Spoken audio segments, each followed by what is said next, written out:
High, আমি গৌরব চক্রবর্তী চলে এসেছি আজকে একটা নতুন ভিডিও নিয়ে। আচ্ছা, একবার একটু ভেবে দেখো তো, যদি আমরা আমাদের মায়েদের সাথে ইংলিশে কথোপকথন করতাম তাহলে সেই কনভারসেশনের ধরনটা কী হতো। চলো আজকে আমি সেরকম কিছু উদাহরণ তোমাদেরকে বলি। দিনের শুরুতেই মায়েরা আমাদেরকে যে কথাটা বলেন সেটা হচ্ছে ঘুম থেকে উঠে পড় এবং বিছনাটা গুছিয়ে নে। তার ইংলিশ হবে হচ্ছে wake up from bed and make it, মানে হচ্ছে বিছনা থেকে ওঠো এবং এটা গুছিয়ে নাও। তার রিপ্লাইতে তুমি কি বলতে পারো? তুমি বলতে পারো yes mom, I am waking up from bed and I will make my bed. কেউ যখন তোমায় মেক ইউর বেড বলবে, এই কথাটার বাংলা মানে হচ্ছে তোমার বিছনা গুছিয়ে নাও।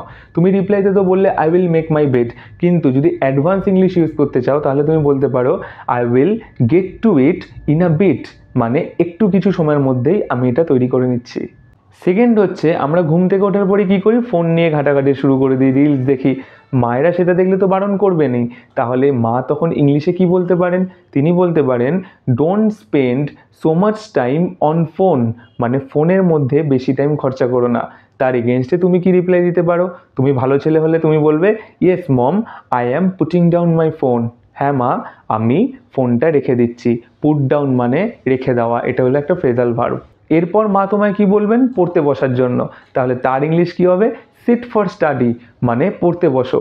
তার রিপ্লাইতে তুমি যদি ভালো সন্তান হয়ে থাকো তাহলে তুমি বলবে হ্যাঁ মা, আমি পড়তে বসছি। তাহলে yes mom, I am sitting for study. হ্যাঁ মা, আমি পড়তে বসছি। বা তুমি বলতে পারো yes I am on it, মানে আমি ওই প্রসেসেই আছি। পড়াশোনা তো হয়ে গেল, এরপর কিন্তু তোমার মা তোমায় বলবেন যে ঘরটা গুছিয়ে নে। তার ইংলিশ কী হবে? তার ইংলিশ তুমি বলতে পারো টাইডি আপ ইউর রুম বা ক্লিন ইউর রুম, মানে হচ্ছে ঘর গুছিয়ে নেওয়া। তার রিপ্লাই তোমার কি হবে? তুমি যদি ভালো ছেলে হও তাহলে তুমি রিপ্লাই দেবে yes mom, I am doing it right way, মানে এই কাজটা আমি এক্ষুনি করছি। আর যদি তুমি বলো আই উইল ডু ইট সুন, তার মানে একটু সময় দাও, আমি কাজটা করে দিচ্ছি। দেখো, ঘুম থেকে ওঠা হলো, বিছনা গোছানো হলো, পড়াশোনা হলো, ঘর পরিষ্কার হলো। এবার তো স্কুলে যাওয়ার সময় দেখবে, স্কুলে যাওয়ার সময় কিন্তু আমাদের মায়েরা আমাদের প্রায় বলে থাকেন যে খাবারটা সময় মতো খেয়ে নিস, মানে টিফিনটা সময় মতো খেয়ে নিস। এর ইংলিশ হবে please have your food on time, মানে দয়া করে খাবারটা সময় মতো খেয়ে নিও। তার রিপ্লাইতে তুমি বলতে পারো yes mom, I will have my food on time, মানে হ্যাঁ মা, আমি আমার খাবারটা ঠিক সময় মতো খেয়ে নেবো।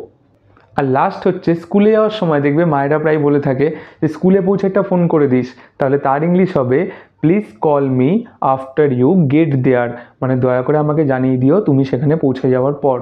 তার রিপ্লাইতে তুমি কি বলতে পারো? তুমি বলতে পারো sure, I will call you when I get there, মানে নিশ্চয়ই আমি তোমাকে কল করে দেব যখন আমি পৌঁছে যাব।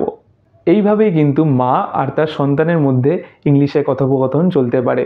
ভিডিও ভালো লাগলে লাইক শেয়ার করে দিও, আর চ্যানেল ভালো লাগলে সাবস্ক্রাইব করতে ভুলো না। দেখা হচ্ছে পরের ভিডিওতে। টাটা।